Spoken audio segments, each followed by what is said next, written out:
You're listening to the Comic Crusaders Podcast. I am your host, Al Mega, CEO of Comic Crusaders and Undercover Capes. In this show, I'm sitting down with creators from all walks of life to talk about inspiration, process, the lessons they've learned, and a whole lot more.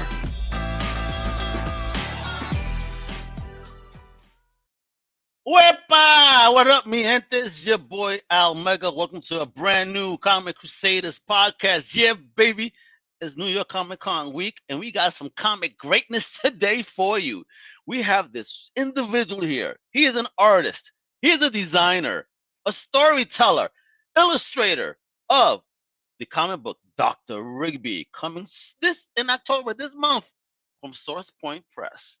Let me introduce the one, the only, the future living legend, Mr. John Kissee. Wepa! How you doing, homie? Thank you.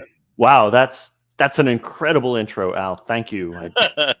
Please, can you show up at my family events and give me that intro? Just give me a good wireless mic and speaker, and I got you. But I'll just pop out of cakes and everything for you. But I'll be dressed. Excellent. I'll pay extra for that. So, my homie, what's up? How are you? I'm doing great. Yes, doing very well. Very excited about the comic and about this comics community. We're going to get right into Dr. Rigby real soon, but this is Comic Crusaders Podcast, and we need that origin story, John. Sure. So let us know where you come from, where you at now, and what was your first taste of pop culture fandom, and who introduced it to you? Ooh, great question, and a very cool answer.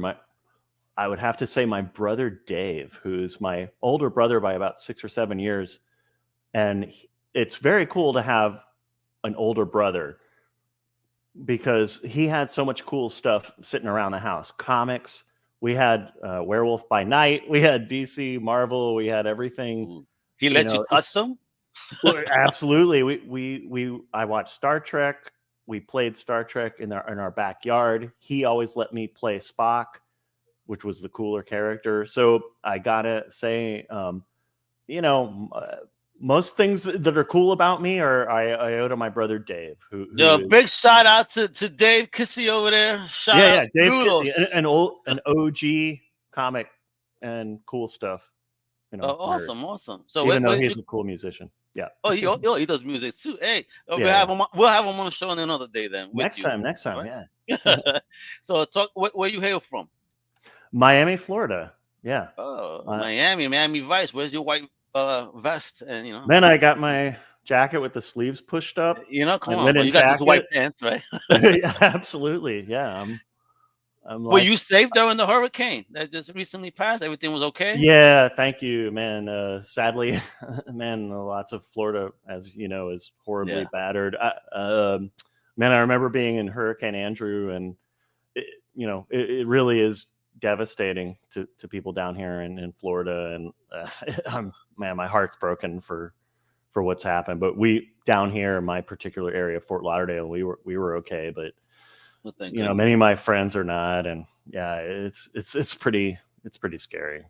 It's a hurricane nature, one thing that we can't control, right? We could just gotta hope for the best, So saludos to mi gente in Florida. I hope you guys are okay. Sure. So, all right. So it was your brother put you on. You grew up in Miami. You still at Miami then? You never left?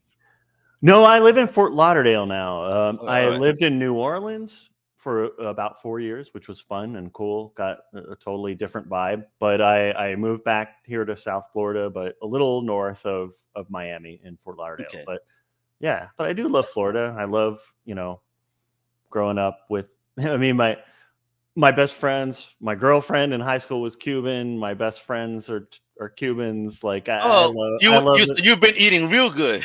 Yeah. I got the sazon, baby. That's right. Medianoche. Hey. Ropa Vieja. I got the accent. Yeah, you got the good stuff too, man. Ropa Vieja slamming, folks. And it does not mean old clothes, folks. Please look it up, all right? I know, right. So, all right. So, did you have a tribe in school outside of your big bro that was so cool? Were the kids just as cool when you were growing up, or were you a lone wolf in your fandom? A little bit of both. I think I kind of I got cooler in high school. I was a pretty tragic nerd in like middle He was school. tragic. He Yeah, I was had like a tragic. buttoned up. Although actually my look was kind of a precursor to the hipster weirdo thing, but I didn't know it was Oh, so ironic. you're the first hipster. Everybody, Yeah, we have just found out that that's John me. Kissee was the first hipster. Was that like a gang? Was that like a lame gang sign I just did? No, Yeah. but yeah, no, I was dorky and whatever, but dorky in the way that now is cool in like Stranger Things or whatever. But man, when I was in high school, you discover your tribe. Like mine was theater and creative arts and Theater. artists. What is Yeah. this with theater and so many of you guys?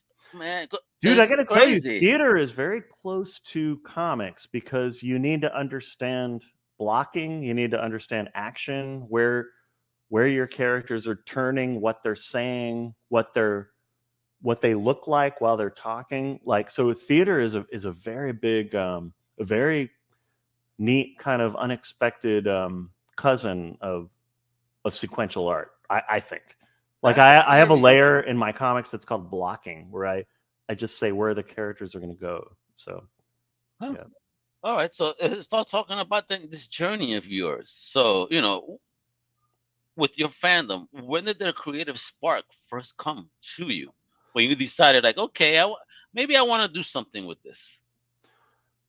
Many years ago, like a lot of us, well, when I was a kid, I wanted to be a comic book artist. Like, my idols, John Romita, Bill Sienkiewicz, you name it, legends, David Mazzucchelli, yeah, all the legends, But I did a little bit of comics in the '90s. I was lucky enough to work for Caliber Comics a little bit, but. Wait a minute. He goes, wait a minute. How did you even get into Caliber? I mean, I know Caliber. Oh, absolutely. Oh, yeah. Well, yeah, I'm older. I'm like Gandalf. Gandalf the Grey. No, he's just saying before the show, folks, apparently.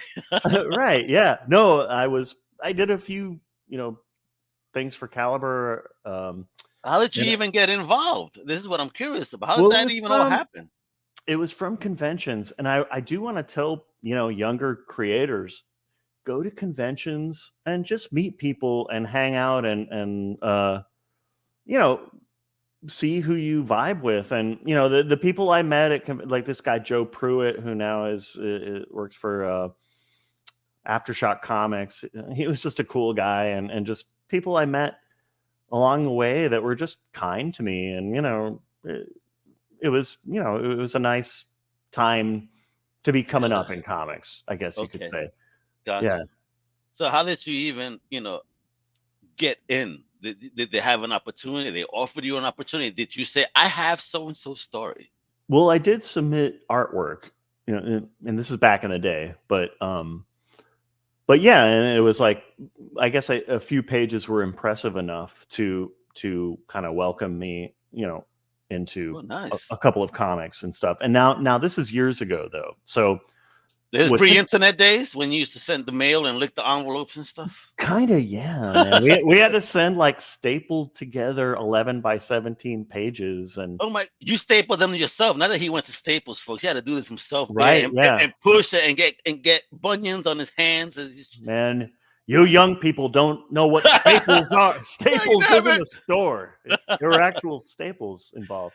But yeah, I mean, and you had to send a self-addressed stamped envelope, which was fun. But I don't know. I kind of feel like the interesting thing about what's going on with me now, I went on to do graphic design. I left comics behind. Why did you leave? What happened? Well, I just had to get a job and a real job, right? Quote unquote. Well, I wasn't fast and not to belittle anyone who is successful in comics. I just wasn't fast enough or good enough to maintain that level of what you really need to do to be in comics. Anyone who does comics knows it's very labor intensive, and for me, it's revisiting it later in my life when.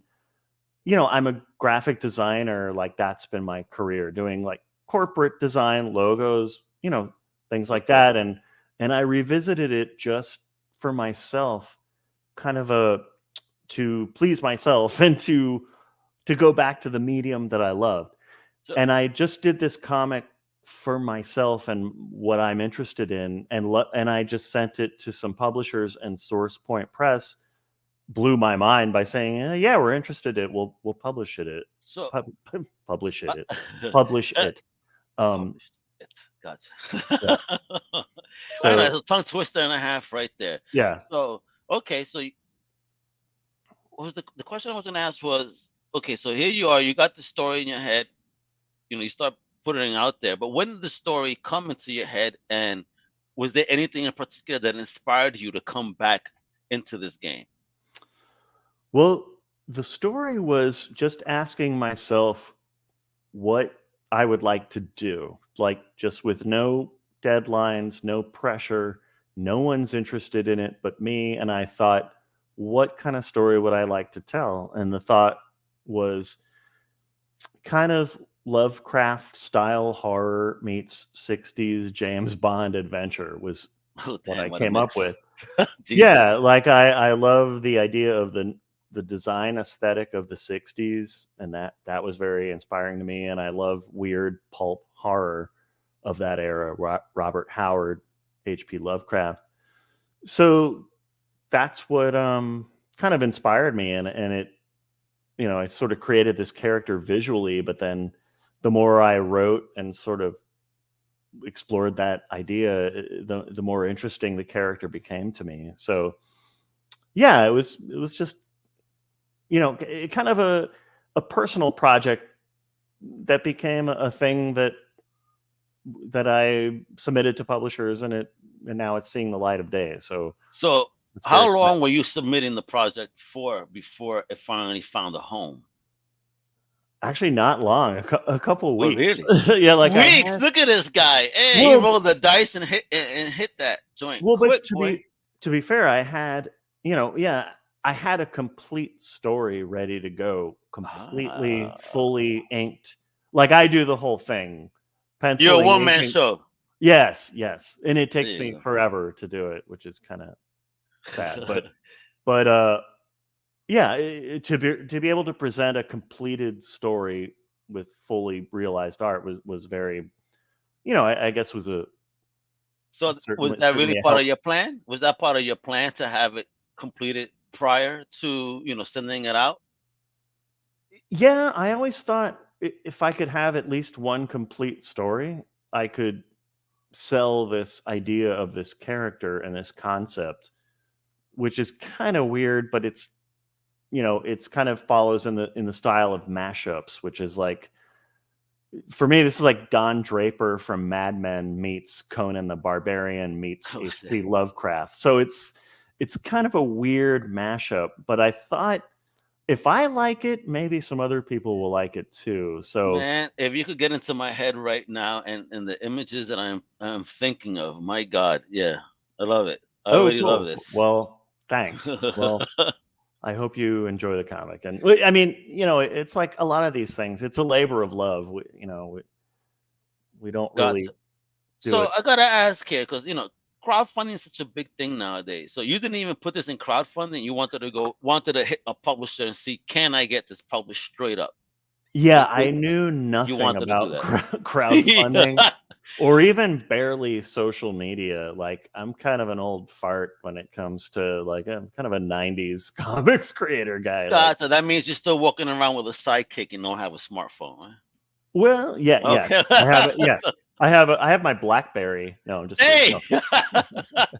I have the phone not get stuck, man. Come on. Yeah, I have a very dumb smartphone. No, yeah. So, well, yeah, I thought about that. In fact, my friend Dan, who got his comic successfully funded in Zoop, like to me, that whole thing was very strange and unknown to me. And being on Twitter now and connecting a little bit with the comics community, I understand how cool and powerful it is. But in this case, I really just old school sent out the idea and just waited for somebody to respond, which is, So you sent out real letters, but then they sent you an email. Yeah, right. Yeah. Right? I spent like a wax. Where is this letter? Have you checked your email? Like, oh man, wait a minute. Yeah, I used my ring to make a red wax. You did? Oh man, look at it. You hear? Folks, this guy is much older than he appears, apparently. Pro tip to young creators: like, go full on Dracula and seal your submissions with wax. No. You know what? That would be very impressive. I would get some submission like that. Hey, this person cares. Yeah, I mean, it's in the details, right? Yeah, I dig it. And let's start digging into who is Doctor Rigby. Oh man, thank you for that. Look at that flourish. Yeah, look at this. Holy shit. What is going on here? Talk to me, introduce me and us, the listeners, viewers, to this wonderful world that you're creating here. Where dwells the ghostly Baron? Ooh. Yes, indeed. That's this adventure. It's a one-shot adventure with this character, Dr. Rigby, who is a mysterious character, much in the vein of the Monster Slayer, like Hellboy or Supernatural or other things. Like it exists in a universe of ghosts and demons and monsters. And this guy is a lone sort of soldier in this ancient battle, which in the comic is called the Weird War. Which is I saw that. I was like, Weird War? What's weird about war? Well, yeah, people couldn't each other over other people arguing. Yeah. Well, all wars are weird. Yeah, kind of exactly. Yeah, war is just weird. What the hell is it good for? But yeah. So yeah, this character exists. He was inspired originally visually. Like I got the idea of a very well-dressed James Bond, kind of like the character from Mad Men, John Hamm's character, Don Draper. But what if instead of a martini, he wielded a sword and a steampunk ray gun? So I know the sword ray gun combination. So now you're killing me. Wait. Weird. All right. So this is gonna help me. What is the Weird War then? Are you telling me that us humans were fighting things that are not of Earth or supernatural? Yes. A long time, and everyone in history has been involved, and Dr. Rigby has known them all. What? So, including Nathaniel Hawthorne, Nikola Tesla. All of these people will eventually show up in this comic if I'm able to tell all the stories I want. Not if, you will be. I think you're gonna fish a lot of people. Let's manifest. You're gonna fish a lot of people with stuff like this. Thanks, I mean, that is a gorgeous for cover, speaking it into existence. Yeah, that's a gorgeous. Yeah, you talk about weird, right? The weird powers that we have. Sure. Love it. Woo! Yeah. And then look at this page one, kiddo. Jesus Christ! The colorings, the panels, the lettering. You telling me this is the one-man show right here? Oh, absolutely, yeah. Whoa. Art, writing, lettering. But, I learned a lot from graphic design. Like I went back to school when I was in my early 30s to learn graphic design. And I feel like it really helped. I think I was like a mediocre comics artist to begin with, but I really think this helped me, so. Mediocre. I mean, if you call this what? Because look at this madness. I mean, just look at the last panel on the bottom. Look at that. The detail.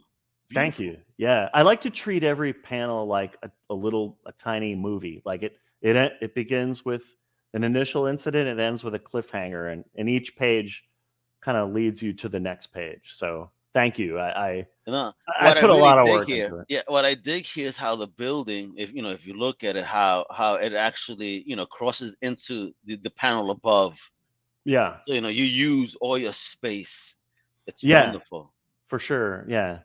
And I think a lot of my influences are cinematic and stuff. Like a lot of, when I think of these panels, I think of them as movie screens, but I think somebody like Neil Adams and, like things breaking into other panels slightly to kind of like jar the reader's eye. That's very exciting. Job well done, because you did this on page one already. Thanks.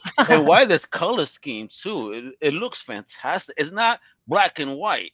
Yeah, it has a color to it, but it's not colored.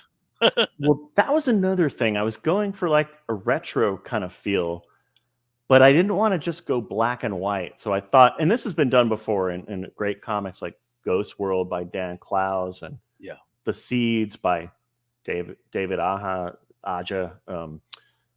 But I love the idea of a solid line art color and another color that can be changed or manipulated to fit the mood of the story. So that was kind of an exciting way to do the comic. It felt retro, but well done. Oh, and there's another thing, because as I was perusing the social medias, you know, you're saying you're a new Jack, but you're learning, because you're like, well, for horror aficionados, there's a lot of stuff in here. Yes, so many Easter eggs for horror fans. I already see this one. Like on the top panel. All right, you know The Exorcist then, right? Yeah, I was like, oh shit, that's the first thing that just came into my head. Exorcist theme. Right. Look at that.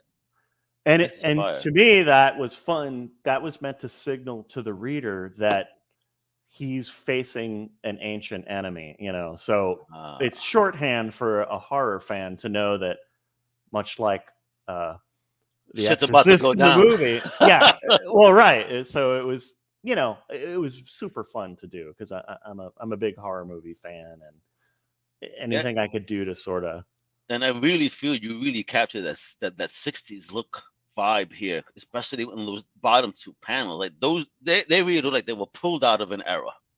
Yeah, like I'm influenced a lot by like Hitchcock and some of these older, like Twilight Zone, where it was sort of sophisticated but kind of weird, like a melodrama. You know, like, you know, you're watching an old TV melodrama in black and white, and there was something kind of cool about that. And the stories back then were way cooler than they had any right to be. They were, you know, kind of, you know, asked sophisticated questions and sort of neat philosophical things, kind of guised in horror. And yeah. So does Homie in the fourth panel have any more appearances in the book? Because who is this Homie? He just comes out of nowhere talking to him. What's going on here? Yeah, he shows up at the end of the book and is part of a shocking ending. So just check out this one-shot comic and you'll see what happens to that dude.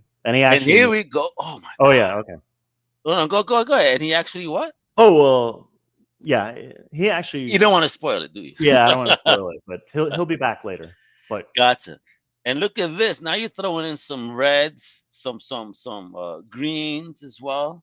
Yeah. Whoa! Look at this. Gorgeous. So this was meant to be the premise of this one comic, this adventure with Dr. Rigby, is that a haunted house ride, like the Haunted Mansion in Disney World, has been taken over by something really horribly demonic. So he's in his little car, but he starts to see terrible, horrific things that have no place in a ride. Oh. So he quickly realizes something, you know, really terrible is happening, and he needs to combat this menace. So it's basically a possessed ride. Which all right. So, but why is Dr. Rigby so adamant in fighting these things? What's his story?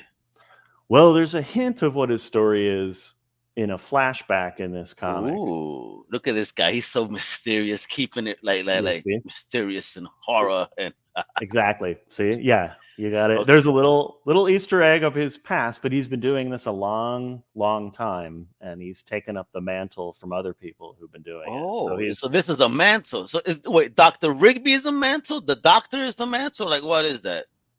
Not necessarily, but the idea of these people battling menaces from other dimensions and scary other worlds has been around a long time, and people you may consider parts of history have been doing it too.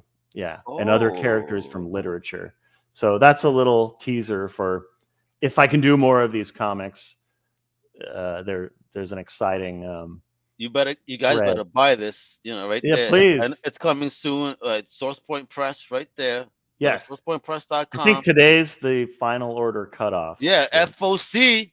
FOC. So retailers, don't mess around. You need this on your shelves. This is right what we need for Halloween type Yeah, stuff. perfect timing. Absolutely. Thank you, Al. Man, Yeah, yo, that's beautiful. I mean, look at it, and it's true. I see the cinematic feel because like every panel is a wide screen.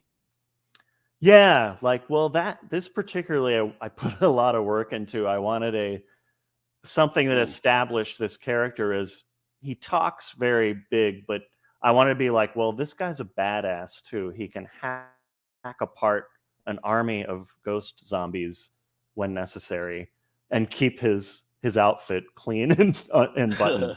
So there's a lot of kind of maybe a little Quentin Tarantino, some Kill Bill stuff going on there, but John Wick, but he's a badass with his sword and his ray gun. He has a spill-proof suit.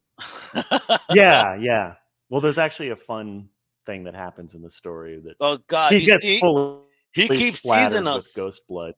This guy keeps teasing us. You hear him? Is just you're gonna have to find out what happens here. It's all about the tease. Yeah, let me see if I could get a little bit more out of you here. That sword looks very familiar to me, out of something out of history. Is that what I think it is, or is that just a regular old sword?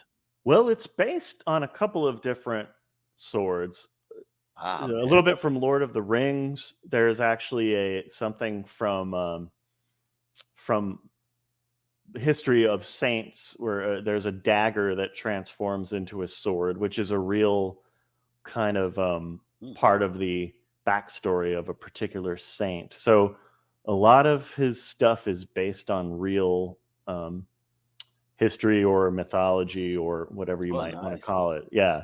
Jeez, but how long were you digging in the books to create this world? Well, not too long, just because I love it. I just kind of, and I recommend this to anyone who wants to do something creative. Just delve into the things that you think are cool and exciting, because for me, it was all about, oh, I'm going to bring this part of history in. This is a neat part of mythology. I think Mike Mignola does that a lot. Just, read cool horror stories, folk horror. And there's so much out there that you can bring in and sort of reinvent and remix. And so, yeah, it was not daunting at all. It was more just like, God, there's so much cool stuff I could put in here. So amazing. And thank you for bringing up Mike. I just recently saw the documentary that's being released about Mike, and amazing. Cool. And yes, he does. Is it available yet? Things. I can't wait. No, okay. Really soon. Yeah. But I'll tell you, I had the privilege and honor of viewing it, and I was just glued to the screen. What a story this man has. Love that, what a dude. Story. I mean, he's such a unique story in comics history, and a great person too.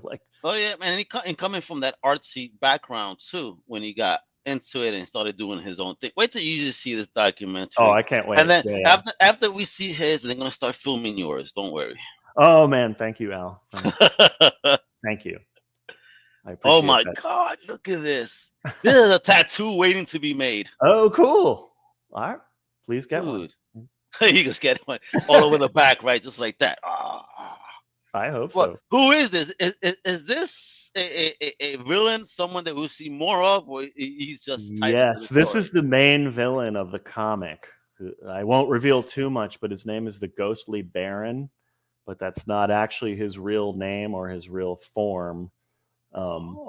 So yeah, it's kind of a yeah. A lot of stuff. I don't want to say anymore because it. Folks, sourcepress.com, all right? Or your LCS, for real. Yes, please. This is gorgeous, though. Look at the use of those reds, man. Wow. Digging it. Thanks. Well, I was inspired a lot by these old trippy Spider-Man cartoons from the 60s where there was a lot of purple and kind of trippy dippy, these Ralph Bakshi episodes of Spider-Man where he would go into some kind of weird psychedelic funk. So that kind of inspired the. Let me tell you, the acid was heavy with that one. Yes, for sure, yeah. That's amazing. But I love this whole page. It's gorgeous, and the way you see much different usage of the page and how you use the panels here, diving, falling, going. What is going on here? Jeez, yo. Woo! What the hell is? Look at this. Oh yeah, this book is gorgeous. The pages I'm showing you guys. If you don't agree, then you guys are Oh, blind. oh man, Look at thank that. you. Thank you. I guess this is Fantastic. kind of a bit of a spoiler, but yeah, you don't even know the context. But yeah, Things are so going it's on. yeah, I mean, this character, Dr. Rigby, enters what's at the beginning a haunted house ride, a very fun theme park ride, and it ends up being the most psychedelic, trippy, horrific experience And the imaginable. guy didn't even drop acid or smoke weed before going on, right? Nope. All you need is the comic. You don't need anything. That'll get you high enough, and then you could thank John and then beg for issue 2 and 3 and 4. Yes. There you Yes. go. Thank All you, right. Al. You Yes. know how dealers do. They're gonna give you all this good stuff up front, and they're gonna keep bringing the good stuff right then you want to come afterwards. back. Yeah. Yeah. Woo! Look at this. That rabbit is fucking freaky, to be honest. Oh, why Yeah. rabbit, bro? Are you afraid of rabbits? No, but I always thought of part of the story is this kind of Disney-ish kind of there's a theme park based on so underneath this theme park is a kind of very sinister plot going on. So what always freaked me out was I grew up in Miami and I used to visit Disney World as a kid, but underneath all of the animatronic Mickey Mouse was a horrifying, like, mechanical skeleton, and that always sort of intrigued me and freaked me out as a kid. So I wanted this guy walking into this what really is supposed to be like kind of a lovely Disney inner sanctum, but it's kind of a freakish Bride of Frankenstein kind of nightmare. So I wanted to combine those two things of like the happy animatronic with something really horrific going on behind the scenes. What's going to happen here, John, is that kids and adults will no longer jump on horror rides after this book. Or they'll jump on more, which I hope. Yeah. You're going to terrorize these kids, let me tell you. Oh, man. Holy. When I saw this, I don't want to get us any business. That remind me of somebody that died many years ago that's supposedly frozen somewhere. Well, yeah, this was sort of based on the neat thing about, and I love Disney World. I went there as a kid. I love the whole, but along with it comes a lot of urban myths, really cool, creepy urban myths that Walt Disney was actually frozen underneath the theme park in a cryogenic chamber. So this sort of plays into, those weird urban myths and kind of what if Disney really looks like this? Holy crap. I don't know. I would think it would be pretty cool. I would go. I would go more. I would go, but I'd be terrified because holy shit, is this potential real? And how many more people are going to want to do this later on? Well, I mean, as a horror fan, like as a kid, I loved the Haunted Mansion, but I was bored by stuff like Small World, and I was like, let take me back to the Haunted Mansion. Well, let me tell you though, that drop at the end of the ride of Small World is a fun trip. Well, yeah, to me, Small World is kind of creepy. That song being played over and over. The song, I love the animatronics, but when we got to the end, man, I was like, oh my God. Man, my heart was going to come out my ass, to be honest. Yeah. I was like, holy shit. They know how to mess. I tell people I'm not afraid of heights. I'm afraid of falling. That's true. It's the fall that gets you, not the heights. Yeah. No. People are saying that they're afraid of the wrong thing. Exactly. And this is what's important, folks, because, I've been showing these, but you got to go visit John's website. It's johnkissee.com, the Instagram, and Twitter. To find out after the fact, but I've been showing that. So it's the same thing. John _Kissee. Yeah. And I need you to go to go see sourcepointpress.com right now. Check out all their books and check out their books, but look for Dr. Rigby, you know what I mean? Retailers, you know what I mean? Right now, FOC is today. Yes. Don't play around. You need this on your shelf right in time for Halloween. Us horror fans need this stuff. Yeah, don't delay. Act now. Supplies right now. Now. FOMO. So, yeah, for real. Yeah. For real, this is great. I'm digging it. So what happens if this bad boy sells out, which it will, Ooh. from the LCSs and the distributors everywhere. I mean, how many more stories we have planned for I have a Rigby? couple of stories in the can, and I In have the can, they're ready to go. yes, I have one ready to go, one kind of ready to go, and Wepa. many more, kind of in the pipeline.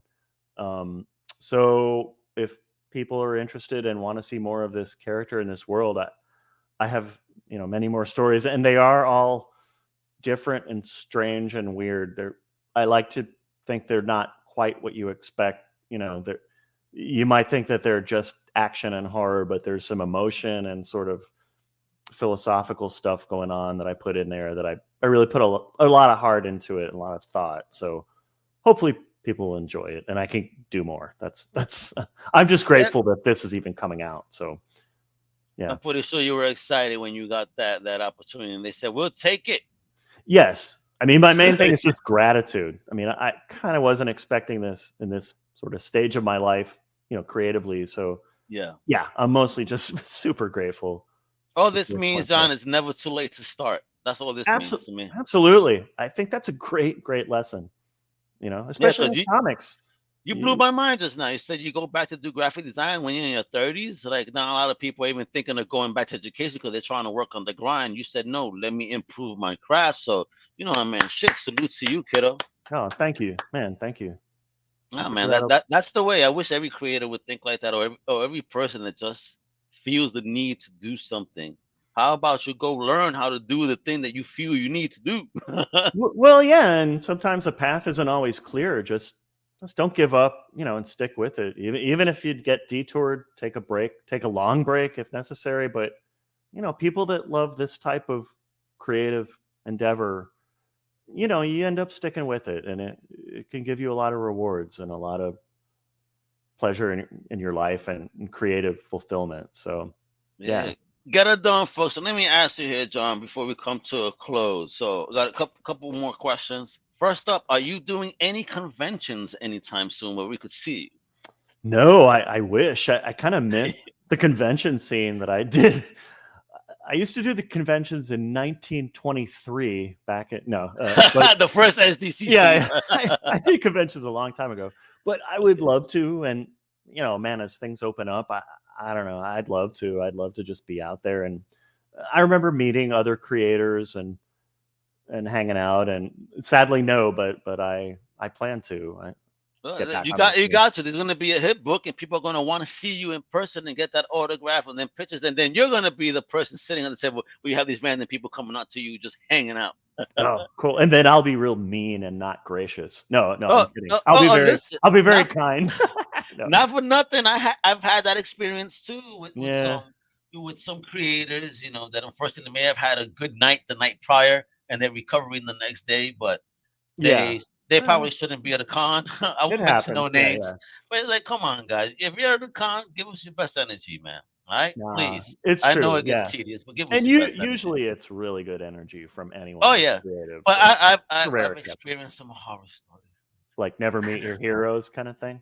Oh yeah, I'm one of them. I felt embarrassed with my daughter, but I'll tell you that in the green room. I was like, wow, that's crazy. I will say I met Bill Sienkiewicz. Just one story. He was just the sweetest guy on the planet. Like my two best friends, we were all like, oh man, Bill. We were all kind of being nerds and gushing. And he was like, oh guys, thanks. Yeah, like here's my sketchbook. It was just awesome. A lot of people. I felt like that when I saw Jim Steranko at a con, and there he is wearing his gray jacket, and whatnot, turtleneck. I come by, he's asking him a few questions, and we knew we were in for a story session because he picks up his right leg and puts it on a chair. Okay. Then he puts his elbow. You're like, let me tell you that I was the only person asking questions at the time I was there. Right? Okay. 10 minutes passed. I looked behind me. There was an army of people behind me. I was like, oh, I'm so sorry. I'm like hogging him. Watches. Yeah. I'm hogging him. They're like, no. Keep asking him questions. We love his stories. And you're asking good questions. I'm like, oh shit, all right. Well, it turned into a live podcast without me recording, apparently. Oh, that's cool. It was fun. Well, it sounds like he probably enjoyed it too, hopefully. Oh man, he loves his talk, let me tell you. And he taught me about psychomagnetism, and I've been a believer since. Let me tell you, it's the real thing. Ah, very cool. Yeah, so that's awesome. So lastly, two more things. The first thing, thank you, John, for being bold and brave enough to put your vision out there and share that with the world and with us as comic fans. I'm just seeing those sample pages. I'm already in love, so just want to thank Thanks. you for being bold and brave enough, Man, kiddo. thank you. Thanks so much. Thanks. This is a celebration of people like you. Again, you go out there, you learn your craft, and you're putting out this beautiful looking product, with Source Point Press, which is an amazing publisher. It's like, yeah, just salute, kiddo. Yeah. Much success, always. Man, thanks for the applause. I really appreciate it. It's very nice. And lastly, what type of advice would you give anyone else trying to step into the game nowadays? Well, I will say, I've said this before, and it's kind of an interesting exercise how this comic started. Just proceed as though you've been given the green light to do anything you want by any publisher, by any broadcast, whatever your creative vibe is, music, whatever. Just do exactly what you want the way you want to do it, and you'll be surprised by the results. Like, once you take away the idea of getting permission or, oh, it's too complicated, I need a publisher, I need someone to tell me what to do. Like, no, make the thing you want to make and then have it exist and then see who might be interested. So just go with your gut and, just give yourself that freedom to do what you want. And sometimes it's hard. You may need to figure out what you want to do. It may not be clear at first, but it's a great, great creative exercise for anyone who's got that creative urge, that fire in them, that want to get something done. For sure, yeah. Real words right there from an amazing creator, folks. I'm gonna tell you one last time. Check out John's website, johnkissee.com. Guess what? So it's also in the notes below. You could just click away and make your life easy. That's what we do at Comic Crew. Follow on social via Twitter and Instagram. He's new to Twitter, so be nice. All right, John _. Yes, please follow me because I'm new to Twitter. I'm scared of Twitter, but please be nice. Show the love for amazing creators like this, and of course, go check out Source Point Press. Not just for Doctor Rigby, which is amazing. All right, get that pre-order in. Also check out all the awesome they have some great stuff coming out. Yeah, Source Point be smashing in, and hopefully I get to pass by the booth at New York Comic Con this week and say hello. I wish Dr. Rigby was there so I could pick up a physical copy like now. So jealous. I wish I was there just walking around. Yeah. Yeah. I'm going to be doing both things. Walking around, doing interviews, getting it done, for Comic Crew and the community and the family. But John, thank you so much for your time. Thank you, truly appreciate it. What a treat. This was so cool. What an amazing book though. Bless you. Let's manifest movies, cartoons, TV shows. Yeah. Let's go. I want to see Dr. Rigby all over the place. You know what?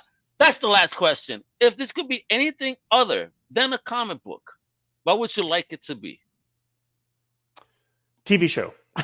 TV show on Netflix or Hulu. Please, anyone listening. It's streaming ready. Words are out there. Oh, you hear this? Streaming ready. That's how you guys like it, right? Easy cosplay. Yeah. Come on, everybody. Let's get it done. Get it done. This is the amazing John Kissee with Dr. Rigby, Source Point Press, independent comic books at their best. All right. Thank you so much, John. I really appreciate all your time. My people, thank you for tuning in, for listening, for watching. Outro tells you what to do, but what it don't tell you to do is make sure that you visit all the shows for Undercover Capes, like Definitive Crusade, Outside the Panels, No Prize Podcast. Then on CC, we got Cinema Crusaders, right? Then we go back to USPN, we got Sloppy Spoilers. And going back to CC, we got a whole bunch of awesome stuff. Just stay tuned then. We're dropping stuff daily, whether it's videos, podcasts, or just plain old news. We got you covered on all sides of fandom. And with that, I'm Al Mega with the amazingly talented Mr. John Kissee. Thank you again, folks. Thanks, Hasta la próxima. Wepa! Thank you for listening to the Comic Crusaders Podcast. If you like the content, please subscribe and turn on notifications. Also, please visit comiccrusaders.shop and our extended podcast family over at undercovercapes.com. And also, make sure to download the Comic Crusaders app on the Google Play Store today.